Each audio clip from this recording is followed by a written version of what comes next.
Daria Bignardi, non vi lascerò orfani, che mi scappa da vivere e qui non ci sto più, yeah.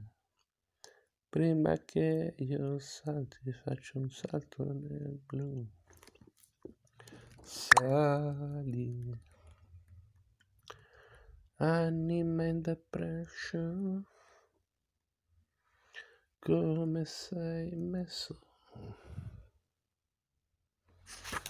Venezia Ferrara e il gatto di Pregnolato.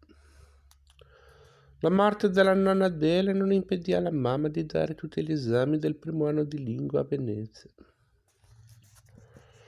I primi esami del suo libretto universitario trovato nel solito cassetto sono del giugno del 42. Lei non aveva ancora 19 anni.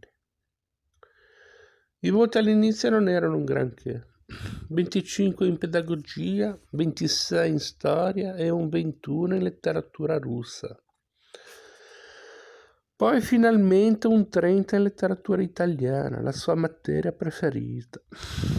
L'anno dopo, quando con i suoi dovette sfollare per i bombardamenti da Bologna a Castel San Pietro, diede solo 3 esami a giugno, 3,30. Un solo esame nel 44, ma ben 7 nel 45, l'anno in cui si sposò con mio padre. Poi 4 nel 46, primo anno di nozze. E più nulla fino al 50, quando nacque mia sorella.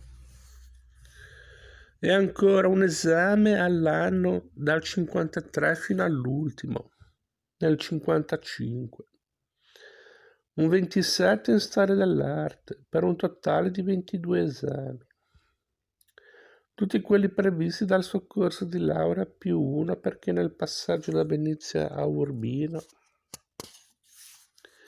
dove si era trasferita nel 48, forse sperando che fosse più facile, dovette dare un esame in più. Ma intanto con il babbo erano andati ad abitare a Ferrara e lei aveva cominciato a fare la maestra. La vita si era rivelata subito più dura del previsto, e poi c'era quel problema della odiata tesi che le aveva dato Carlo Bo. La mamma ne parlava con rancore anche dopo 40 anni del povero Carlo Bo, e non si addolcì nemmeno quando qualche anno fa Vetusto morì. Dava a lui tutta la colpa della mancata laurea, invece che alla sua scarsa intraprendenza. Era successo che Carlo Bo, rettore a Urbino e titolare del corso di letteratura francese, in cui la mamma voleva laurearsi, le aveva assegnato un argomento che non le piaceva e per il quale trovava, secondo lei, poco materiale. Una tesi su un oscuro autore francese di nome Abel Hermant. La mamma insinuava che l'avesse fatto apposta perché era un tipo sensibile al fascino delle studentesse e lei non le aveva dato corda. Mi perdonino i parenti di Carlo Bo. Conoscendo la mamma, la cosa più probabile è che avesse trovato nella rettora un capo espiatorio al suo difetto di senso pratico e soprattutto un pretesto per avere una calamità di cui lamentarsi. Prima di innamorarsi del babbo sotto i bombardamenti in quel viaggio a piedi dal castello a Bologna, la mamma a Venezia aveva conosciuto Gojko Nakic, un ragazzo di Cattaro, in Italia per studiare economia e commercio, grazie ad una borsa di studio del fascismo. E per lui aveva lasciato il povero agli Abruzzi. Gojko nelle fotografie sembra un divo dell'epoca.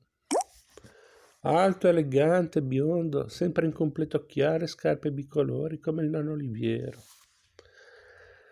Donatella mandandomi una sua foto l'ha soprannominato Gastone Paperone per via dei capelli ondulati e dell'espressione vanitosa.